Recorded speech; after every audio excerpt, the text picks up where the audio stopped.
Do you have a new iPhone 17 Pro and you want to shoot in ProRes Raw, OpenGate, all that? I've seen a lot of videos on YouTube and I haven't really seen anybody editing with this. What do you need? What do you have to do? What can you do to make your ProRes Raw video look the best? And can you work on it? I have, my MacBook Air M4. Will it even work? I don't know. So we're going to test all this stuff out. And what we're going to do is we're going to use the commercial that I shot today, a product for hemorrhoids. And like hemorrhoids, ProRes video can be just a pain in the ass.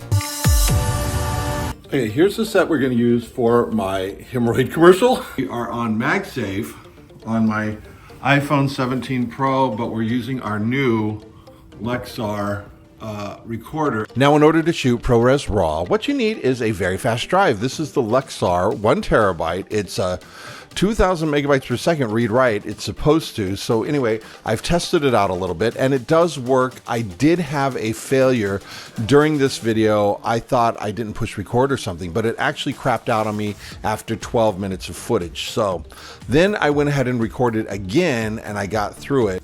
ProRes Raw, OpenGate, 30 frames per second. We're going to see if this works. We're trying to get a better quality. We're also going to use our H1 Essential. Now the dog really wants to get involved. My dog, constant distraction of hemorrhoid pain. Okay, that was really good. Did you see that? Okay, one take. So I shot this video. I'm a UGC creator, so I'll get different products, different brands will send me products and I'll shoot different things. This one just happens to be a hemorrhoid ointment. So I thought it would be fun to go ahead and shoot in ProRes Raw, OpenGate, and see what it would be like to shoot. Some of it is in natural light, some of it's in studio light. It's all indoors. Science.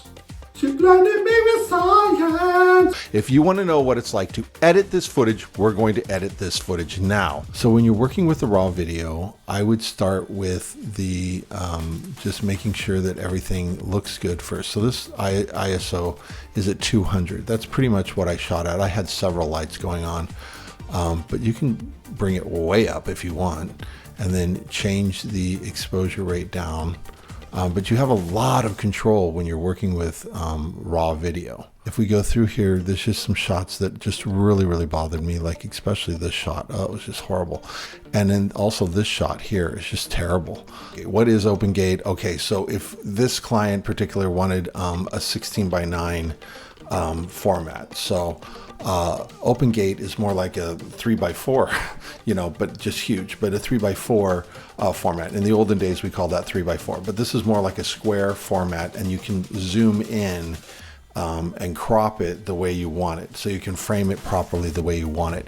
And because the resolution is so high, you should be able to zoom in and out without too much of a problem, which I did here. But I tried my best. Also, my shirt is wrinkled. I shouldn't have wore a white shirt. Now, I knew that I shouldn't wear a white shirt, but I was thinking that the ProRes Raw was going to be able to handle all these colors and everything, but the old shooting formats still hold true. Okay, in this particular shot, I tried to fix it. You can see it very clearly that I have used a mask. So I've used the magic mask. This is very easy to use.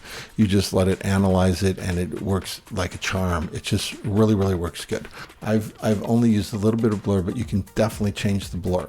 Working with the exposure and the brightness is definitely easier. It doesn't fall apart. The video doesn't fall apart as easily as when you're working with just regular iPhone footage and even ProLog footage. So this is actually better, but you can see, if you play it back in real time, you can't see it that bad, and it goes by so quickly that it doesn't really matter. Now, this is another shot that was just kind of like, really, this lighting looked like that. This is the difference when working with ProRes Raw, and you can even come in here and change the ISO. The info tab, and then come all the way down here, you can see the modify ProRes Raw settings. Okay, so standard and iPhone Raw. So you can, that's exactly what it was. But you can go to standard, and then you can, I have manipulated it already. So you can change the ISO later, which is great because it just is recording all the camera settings as it is. And you can go even up to 2000, which is, of course is too bright. You can go to 800, which is too, much, but I went to 400, which seems to be okay. And then you can change this as well if you need to. You can also change the white balance. So all this is terrible and I should have reshot this, but the client liked it and I don't care. So I did my mask on this one and I was able to adjust me to make me brighter. And then I was able to apply a slight blur here. This one I did not like at all. So I kind of had to reverse the clip, but I don't like my hair. I don't like anything that looks good here. I wasn't wearing proper pants. Look how far away I am.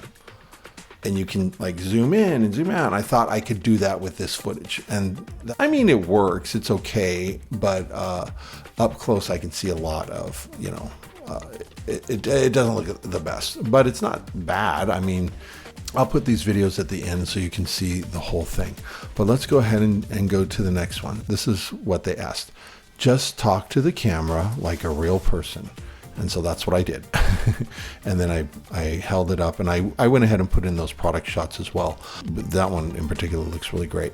And that's what I mean. The ProRes Raw doesn't really, it's not magic, but this, the Apple Log 2, it's pretty much magic because I don't think I adjusted the color much here at all, and it just looks perfect because you can see that it looks perfect because of the LUTs and everything. So everything looks great.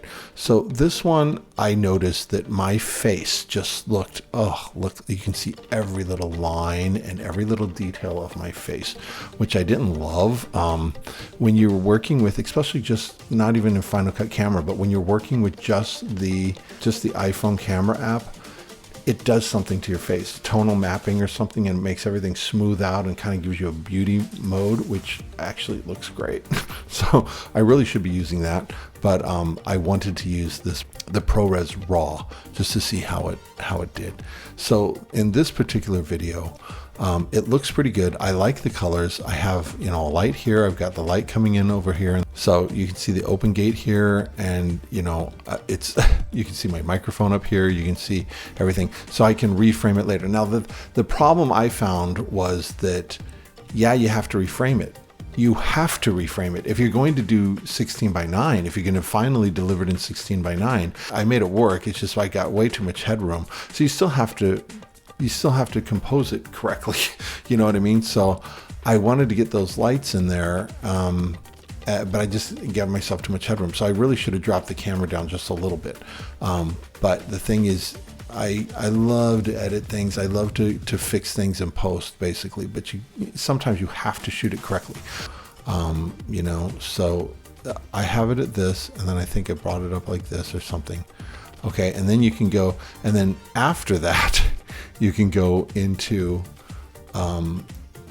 your colors and just kind of, you know, have a heyday and just do whatever you want. Now I like to bring the blacks down to make the color look just richer already. And then I usually don't put too much saturation on, because if I put too much saturation on my face, I have this rosacea stuff that's happening. It just looks terrible. So you want to be really careful about adding any kind of color to a realistic thing like this. Like if you're doing a landscape, then maybe color, but if you're doing your face and you're an old face like my face, then you have to really be careful about adding too much stuff to it. Okay, and then once I got the color pretty much good the way I wanted it, now I would do this all before I made any cuts at all. You just do this, make it look good before you even start any cuts at all. Then you zoom in. Now you can zoom in and get it so that it touches the edges. See how it's black? And you want to get that square into this, so you can now manipulate it. So you know, you can do too much headroom or too little headroom, but because the video resolution is so high, it looks great when you zoom it in. So you can zoom it in, but you have to be careful, because if you're too far away from the camera, then it just doesn't look good. Or if it's too dark, it's still not going to look good. It's going to look too noisy. But anyway, so I went ahead and had that. Now I can have, it's probably better like this, or even getting even closer. If I get even closer with the product and everything and blah, blah, blah. So even that might be something you can do, but that's the thing, you can do it. But that's probably not going to look great for what I'm doing. Now I did 2 takes of this, because the first take, when I got finished, I noticed the camera was off. You know, it had stopped recording, and I was like, well, wait, what's going on? Well, that's because the hard drive crapped out, or Final Cut got too hot, or the phone got too hot because I'm using a case. I don't know why, but it crapped out about 12 minutes. So that sucks because I was only shooting ProRes Raw. I wasn't shooting ProRes Raw HQ. I was shooting ProRes Raw. Worse, I was only shooting at 30 frames per second. So if you're shooting 60 frames per second, what's going to happen, you know? ProRes Raw is very interesting. Now, how big is the file? Okay, so 55 gigs for 12 minutes. 35 gigs for 6 minutes. So the files are just going to be huge. But what I am going to do to archive them, because the client might come back later, and this has happened to me before, they've come back months later and said, hey, can you just add this or add that? And I won't have to reshoot. I can just change something. And I'll keep that for about a year. And it's not a big deal. But the thing is, I don't want to keep 55 gigs or 35 gigs. So what you can do, you right click and you go down to encode selected video file. And then this little box will come up. Now you can do this. I want to do the newer codec, which is the high efficiency video codec. HEVC. That will get you up to 3840 times 2160. That's fine. That's 4K. It's, 16 by 9. It's fine. And then you push continue and it will make a littler file. It takes a while, but that 17 that was 55 gigabytes is now only 8 gigabytes. It's the same OpenGate format. Everything's fine. And it doesn't really look all that much different. It still looks good. It doesn't look all that much different. So I can still edit this and everything would be fine. But it's not going to be ProRes Raw anymore. It's going to be this compressed file format, but it's still going to be the same video. So let's put them side by side and just see if we can notice any difference at all. See, this one looks like it's put on a LUTs or something on it. So the compressed version, but I can tell that this one is better, but it's not going to be that much of a difference. You know what I mean? So when I archive this, I'm going to just go ahead and do this and delete that file. There's no reason for me to have that file anymore, especially since the client doesn't want it anymore. And if he does want it, I can just come back to this video, or I can just reshoot it. It's not that big of a deal.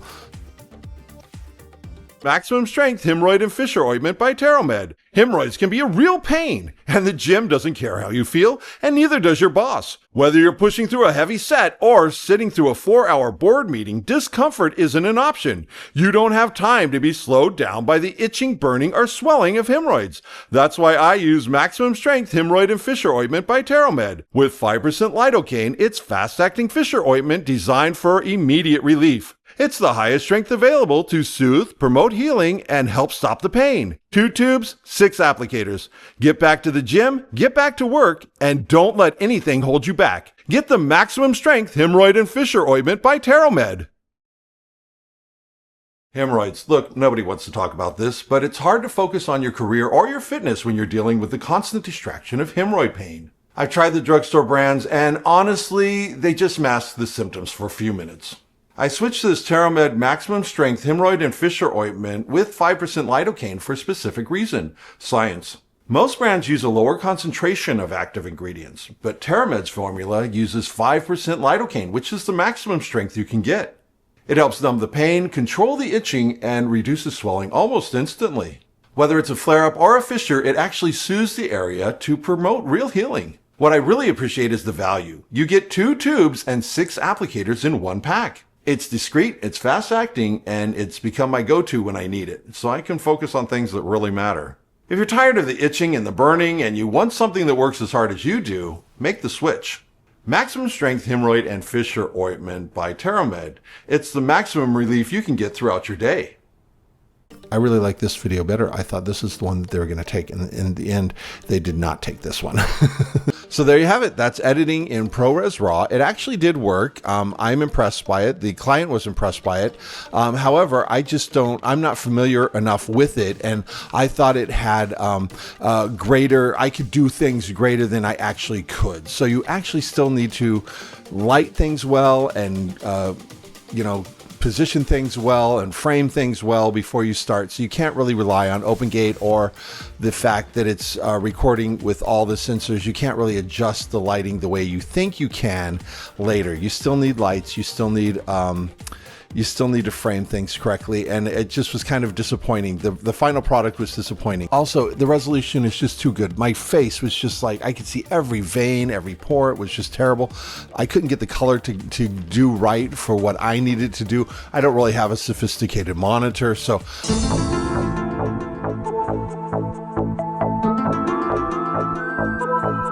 unless there's a real specific reason for you to edit in ProRes Raw, just don't even film in ProRes Raw. It's just a pain. I think mostly people do it because you can. So shooting in ProRes Raw has been an experience, but it really isn't probably for me. It's not necessary, and there's no reason to do it. But it is fun to give it a shot, and I'll probably do more videos on it because I have shot some more footage, more commercials and more footage with it. So we'll see.